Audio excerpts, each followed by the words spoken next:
Imagine waking up in the dead of night, only to hear footsteps inside your own mirror. Footsteps that match yours exactly. And before you can scream, your hand, pushes through the glass. A perfect copy of you climbs out, looks you in the eye with hollow, hungry darkness, and walks away to steal your life.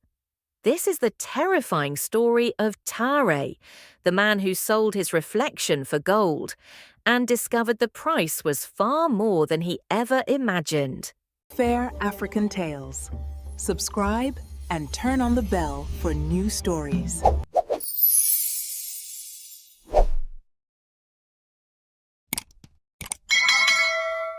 The evening market of Nashra breathed with noise and colour, people moving like restless waves under the fading sun, drums echoing from distant stalls, the smell of roasted yam and peppered fish floating through the warm air. And in the middle of it all walked Tare, a weary craftsman whose hands were skilled but whose pockets were painfully empty. He moved slowly between vendors, his mind clouded with thoughts of unpaid debts, a landlord's threats, and the gnawing ache of hunger that had followed him all week, his eyes scanning the ground as though the dust itself might offer a solution. He drifted through the laughter, the bargaining, the shouts of women calling out prices. Yet the world felt distant to him, muffled as though wrapped in a veil of exhaustion. And then, without meaning to, he found himself stopping before a small, forgotten corner of the market, where a stall sat half hidden behind hanging cloths and broken clay pots. It was a mirror stall, though a strange one, its mirrors dusty, mismatched, some cracked, others clouded like old memories, and behind them stood an old merchant who watched him with eyes too sharp for his frail frame. Something about the place felt wrong, or perhaps simply out of place, for nobody else seemed to notice it. No customers browsed there, no children ran past it, and yet it seemed to call to him, whispering through its silence. Tare hesitated, then stepped closer, his gaze drawn to a tall mirror leaning against a wooden post. Its surface was dull, as though hiding something beneath. But when he raised his head and looked directly into it, the breath caught in his throat. His reflection stared back at him. But not in the way reflection should, not instantly, not naturally. There was a delay, small, subtle, the sort that might be missed by someone less observant. But Tare saw it, the half-heartbeat pause before the reflection lifted its hand, the fraction of a second in which its eyes seemed to examine him rather than simply mimic him. It was impossible, but he could not deny what he felt. The reflection was studying him. A chill crawled up his arms despite the heat of the market, and he stumbled back slightly, blinking hard, searching the mirror for cracks or tricks or distortions. But the surface was smooth, clean where his breath had fogged it, clear enough now to show his startled expression. Yet beneath that, beneath the normalcy returning to the glass, there lingered the sensation of being watched by something that lived behind the surface. He swallowed, turning instinctively to the merchant for an explanation, and found the old man smiling at him with a knowing, unsettling calm. The merchant leaned forward, his voice low, threaded with a whisper that curled like smoke. "Some reflections," he said, as though sharing a secret too old for the market's noise, "are worth fortunes." The words hung in the air, strange and heavy, and Tare felt a knot of curiosity tighten inside him, pushing aside hunger, pushing aside fear, leaving only the sense that he had stumbled upon something rare, something dangerous, and something that, for the first time in a long while, paid attention to him. The old merchant did not blink as Tare stood frozen before the uncanny mirror. its surface still humming with the memory of that delayed reflection. The market's noise seemed to fade at the edges as the merchant stepped forward, his robes whispering like dried leaves, his presence heavy despite his thin frame, and with a calmness that felt rehearsed, he spoke of wonders no sensible man should believe. He told Tar that the mirror he had touched was no ordinary glass, that some reflections carried weight, essence, life, and that these could be taken, reshaped, transformed into things of value, things of great worth. Ter frowned, unsure whether to laugh or walk away, but the merchant's next words struck him like the crack of thunder in a clear sky. I can turn your reflection into gold. Gold. Enough to end his hunger, enough to silence creditors, enough to buy back the respect he had lost, the dignity that poverty had stripped from him. The word echoed in his mind, louder than the merchant's voice, louder than the warnings that seemed to rustle through the crowd, as a passerby glanced at them and quickly looked away, muttering under his breath as if afraid to interfere. The merchant lifted a small wooden box carved with symbols Ter had never seen, its lid creaking open to reveal a parchment so old it seemed ready to crumble, yet the ink upon it shimmered faintly, twisting into shapes his eyes could not follow. A simple trade, the merchant murmured, placing the contract between them. Your reflection for gold, but it must be given freely. Nothing can be taken without your consent.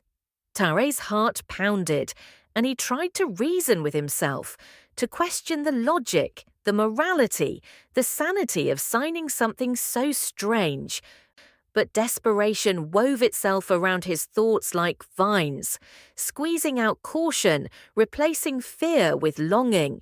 He imagined the weight of gold in his hands, imagined his mother's relief, his landlord's apology, imagined himself walking through the village not as a man the world had forgotten, but as someone finally seen. A cold gust swept through the market then, a whisper of a warning, and Ter felt eyes on him. Shadows shifting, people turning away quickly as if they sensed something he did not. Still, he reached for the quill the merchant extended, his fingers trembling, his breath unsteady, the symbols on the parchment swimming before him like dark creatures beneath water. He did not understand a single mark. He did not ask what they meant. He only thought, gold. And he signed. The moment the quill left the parchment, the mirror across the stall shuddered softly, the air thickening as though the world held its breath.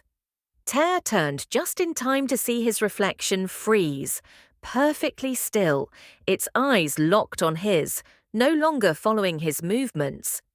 For a heartbeat, it stared as if feeling betrayal. Then its form began to ripple, distort, and break apart like water struck by a stone.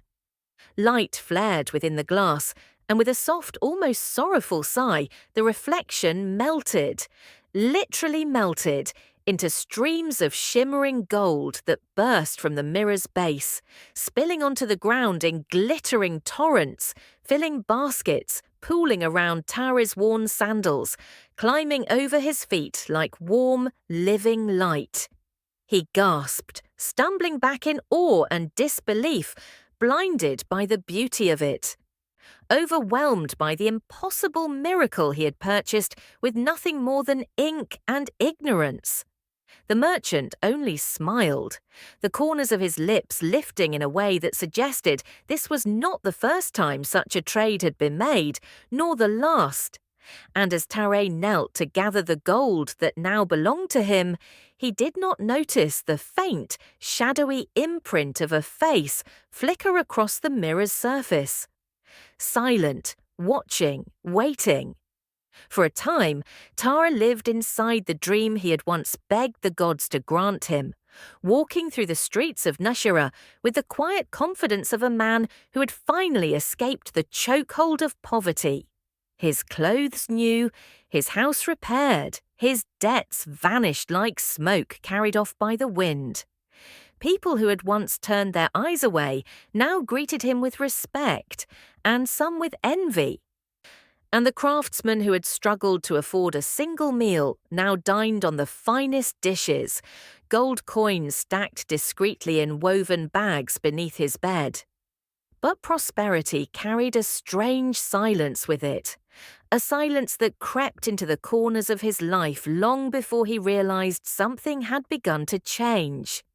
It started subtly, almost harmlessly, the first time he glanced into the polished brass plate hanging in his newly furnished room and saw nothing, no outline, no blur, no shadow of himself, only a dull fog swirling across the surface as if the metal recoiled at his presence.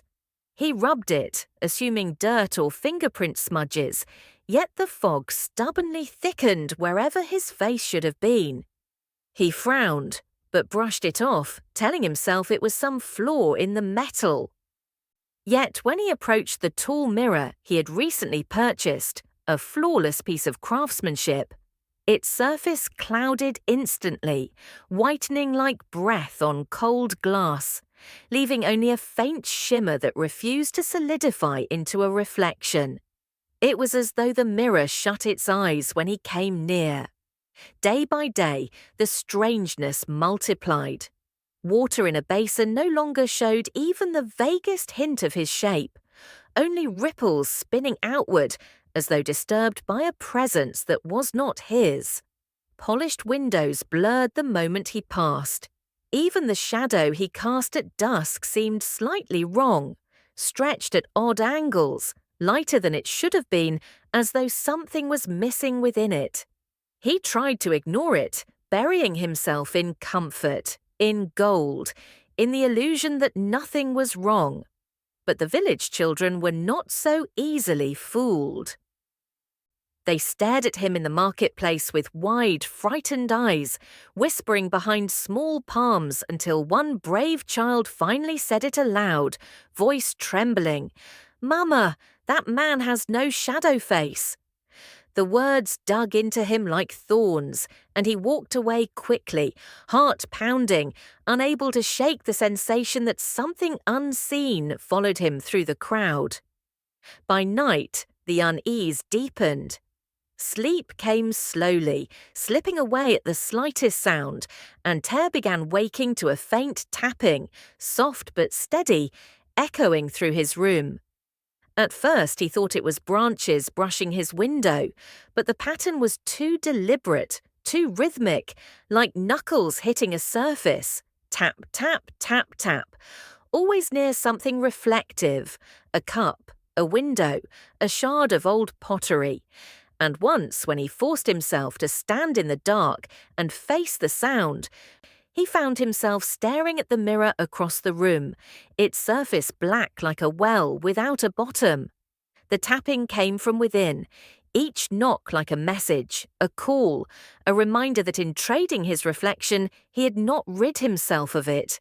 He had merely set it loose somewhere he could not see. The gold he once clutched with gratitude now felt heavier, colder, as though each coin whispered a warning he refused to hear.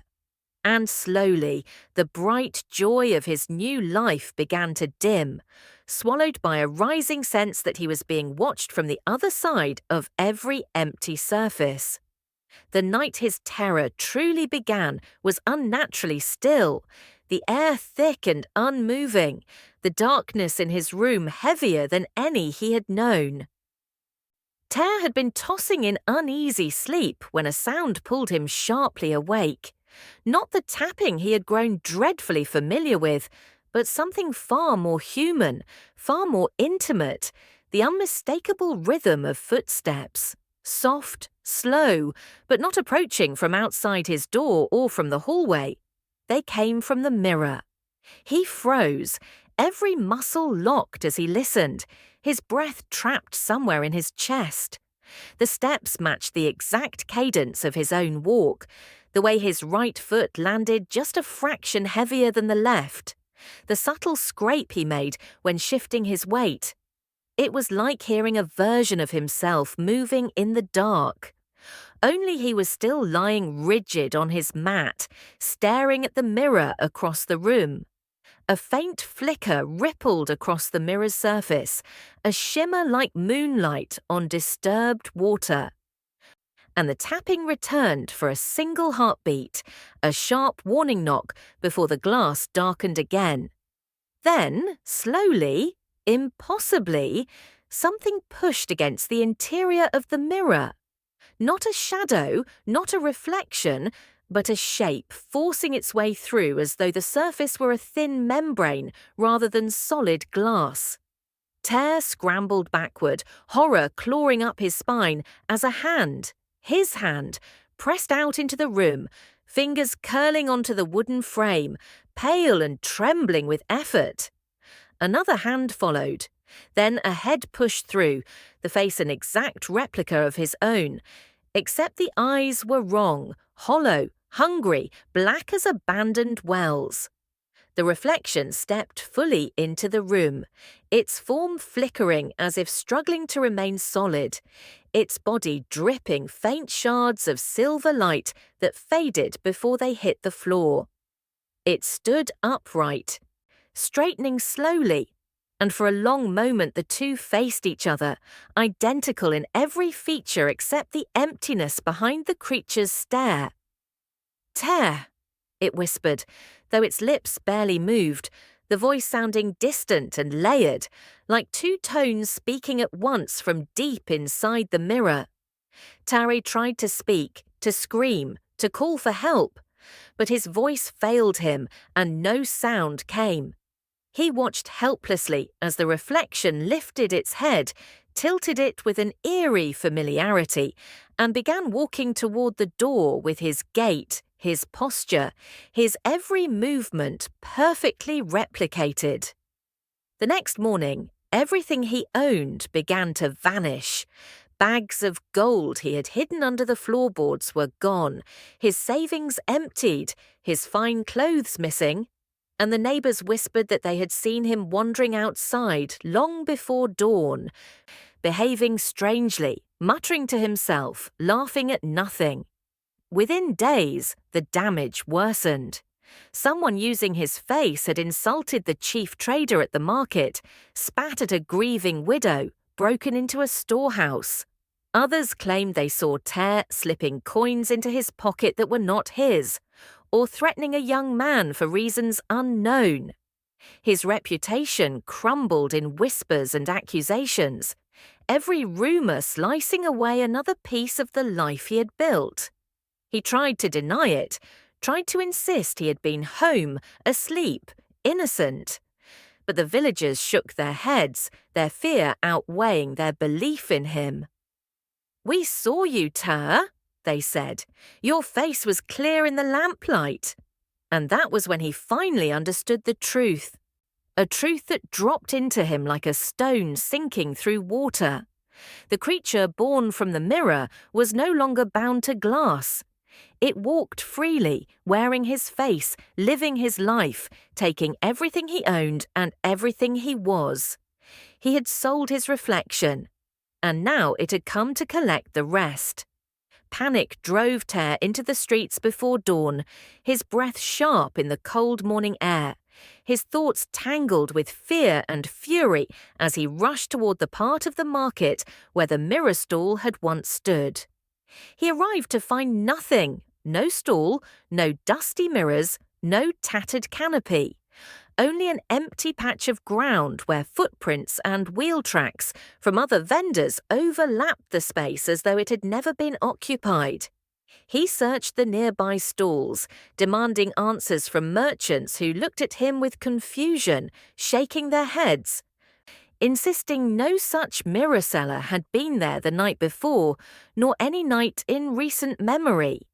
He wandered through the market in circles, checking every corner, every shaded path, every cluster of stalls, calling out descriptions of the old man, the mirror that melted reflections, the contract written in symbols that swam like living ink. But every person he spoke to stared at him as though he were describing a dream, or worse, a madness. His desperation mounted with every denial, the realization growing heavier inside him. The merchant had not simply left, he had been erased from the world of the living. Ter pushed deeper into the village, past busy streets and into narrow alleys where sunlight struggled to reach the ground, his footsteps echoing between old stone walls streaked with moss. He searched storage sheds, abandoned huts, half-forgotten corners where strange vendors sometimes appeared during festivals.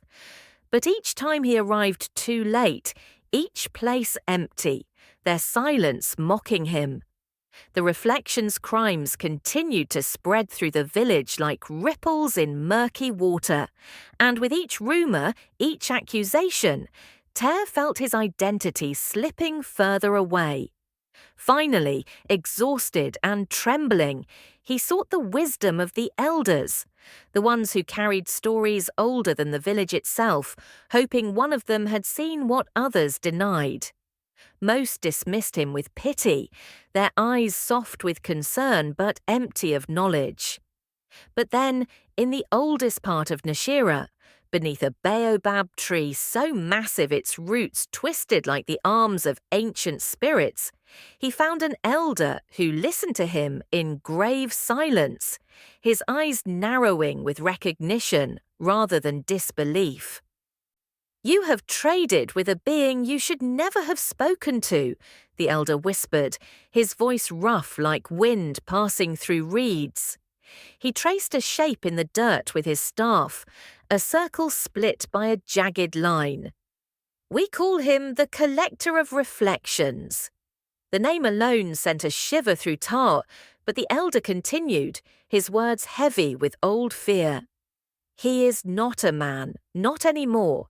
He is a wandering spirit who travels between worlds, gathering what humans foolishly surrender. Reflections, shadows, voices, hopes, anything tied to the soul. He offers gold because gold blinds men and binds them, and once the bargain is sealed, he keeps the essence that was given freely." Ter's throat tightened. "Is there a way to stop him, to take back what he stole?" The elder nodded slowly. "Only if you confront him. Only if you find the contract you signed and break it yourself. But know this, you cannot fight him with strength. You must fight him with truth, and with the part of yourself you have forgotten." A heavy silence settled between them, broken only by the rustling leaves above. "Where can I find him?" Ter asked. The elder pointed toward the far edge of the village, where the land dipped into a region of abandoned shrines, old places where offerings had long since turned to dust. "He waits in the mirrors of forgotten places, where reflections linger longer than they should." Hopelessness pressed against Ter's chest, but beneath it something else flickered, a thin, stubborn thread of determination. He had lost nearly everything, but not yet himself. He stood, bowed in gratitude, and turned toward the path leading into the neglected outskirts of Nashira, walking with the grim certainty of a man chasing a ghost. Each step carried the weight of a truth he could no longer ignore. The only way to save his life was to face the spirit who had taken it and reclaim the contract that bound his soul. The path to the abandoned shrine wound through overgrown grass and twisted roots, the air colder with every step Ter took, as though the world itself were warning him to turn back. The sound of the village faded behind him until only the crunch of dry leaves beneath his feet remained, each step echoing like a countdown. A strange pull guided him forward, an invisible tug, equal parts dread and inevitability, leading him toward the place where his fate waited. The shrine stood in ruins, its stone pillars cracked, its roof half collapsed, its floor littered with fragments of offerings long forgotten. But what dominated the space were the mirrors, hundreds of them, shards and sheets, tall and broken, some hanging crookedly, others piled in heaps, each reflecting pieces of the world in jagged, distorted glimpses. The air hummed with a faint metallic vibration, as though the mirrors whispered among themselves. Ter stepped inside, heart thundering, and the temperature dropped sharply, frost crawling across the nearest mirror as if marking his arrival. And then he saw it, saw him, standing in the center of the shrine, his reflection, not hazy, not distorted, not flickering, but whole, complete, and terrifyingly alive.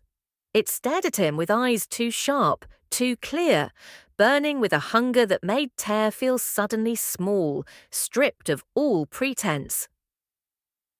This version of him was perfected, confident, predatory, powerful, everything he once wished to be and everything he now feared. It took a step forward, its movements fluid and deliberate, as though the world belonged to it, and Ter was the intruder. "You traded me away," it said, its voice a perfect imitation layered with something cold beneath it. "And now you want me back?" Before Ter could answer, the shrine darkened, mirrors flashing with bursts of light that swirled into visions. Visions that rose around him like ghosts summoned from memory. He saw himself kneeling before the merchant, greed shining brighter in his eyes than any hope for survival. He saw the envy he carried, the bitterness that had twisted inside him when he watched others succeed, the desperation that had crushed his judgment and led him to sign a contract he did not understand. Each mirror showed another moment of weakness, another surrender to fear, another justification he once whispered to himself when choices felt too heavy to bear. Ter squeezed his eyes shut, but the visions pressed closer, forcing him to confront the pieces of himself he had tried to ignore. "Look at what you were," the reflection hissed, circling him, its steps echoing through every mirror. "Look at what you chose. You created me, and then threw me away for gold." Ter's knees trembled. This was not a battle of fists or strength. It was a war waged inside him, a confrontation between the man he pretended to be and the truth he spent years hiding beneath excuses. The reflection stepped closer, its presence suffocating, ready to claim him entirely.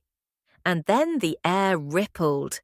The mirrors trembled, light bending unnaturally, and from the largest shard at the back of the shrine stepped the collector, robes fluttering as though stirred by a wind no one else could feel.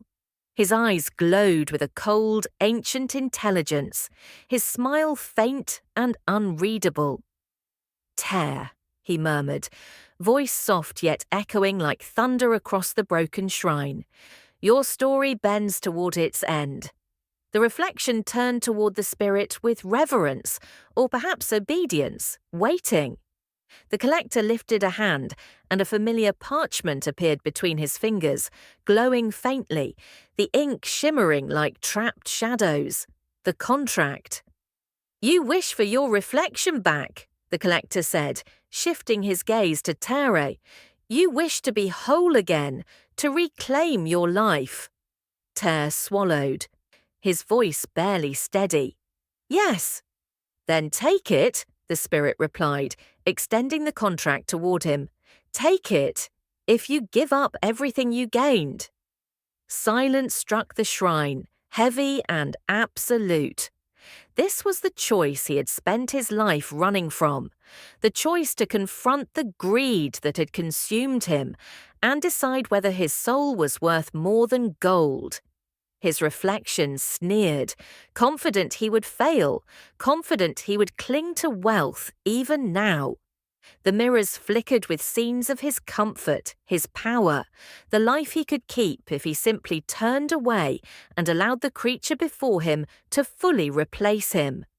Ter felt his throat tighten, his palms sweat, his mind split between fear and longing. The gold he had gathered, the life he had built, the identity slipping from him piece by piece, and the simple, terrifying truth that none of it mattered if he lost himself entirely. He stepped forward, hand trembling, eyes burning with the weight of every mistake he had made, and reached for the parchment, knowing the choice would shatter everything he held on to, yet also knowing it was the only path left that led back to who he once was. Ter stood in the broken shrine, breath trembling, the taste of fear and regret thick in his mouth. And though the air was cold, his decision burned with a strange clarity, the kind that only comes when a man has finally looked himself in the soul. And so, with a steady voice and shaking hands, he told the collector that he would surrender everything, every coin taken, every comfort gained, every trace of greed that had led him into this darkness. And at the very moment his words settled in the air, the reflection stepped forward, its hollow eyes softening, its edges blurring like smoke returning to a vessel. Then with a blinding, tearing flash, the two versions of himself collided, a surge of pain shooting through his body as though his bones were being rewritten. And when the light faded, only Ter remained, whole again, fragile again, human again. He collapsed to the shrine floor, chest heaving, feeling the weight of humility replacing the weight of gold, the collector watching with a silent satisfaction, its form already thinning into mist, and before disappearing entirely, it left him with a final echoing whisper. He who chases wealth without reflection will always pay twice, a warning, a farewell, and a truth Ter would never forget. By morning he awoke in his modest home, his bed creaking beneath him as if welcoming a man reborn, and the first thing he noticed was the silence. Not the eerie silence of haunting footsteps, but the clean silence of peace. And when he opened the sack where his gold once glittered, he found only dust and the faint smell of ash. Proof that the deal had been undone, proof that he had paid the price willingly.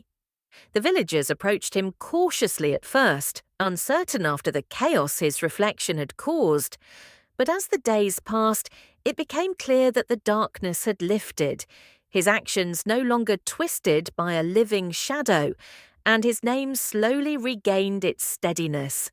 Not through wealth or influence, but through the sincerity of a man who had come face to face with his own flaw and chosen rebirth over ruin. Ter returned to honest work, hands blistered yet proud, heart lighter than it had been in years, and he moved through the village no longer as the boy dazzled by gold, but as a man who understood the fragile balance between desire and downfall. And sometimes, in the evenings, children would gather near his doorway, begging for a story, asking why he sometimes stared long into his mirror before sleeping. He would smile, sit them down, and tell them gently, reflections are not just images, they are promises. Break them, and they will come to collect their due. And though the children shivered with both fear and fascination, they listened closely, knowing these were not just tales, but lessons carved from the edge of the supernatural. Years later, his life rebuilt with patience and humility, Ter became known as the one who overcame himself, the one who learned that a man's shadow is only dangerous when he stops looking at it. And the final proverb he shared travelled far beyond the village, carried from storyteller to traveller to wandering dreamer. He who trades his reflection will one day meet himself in darkness. Watching. Subscribe for more amazing African stories.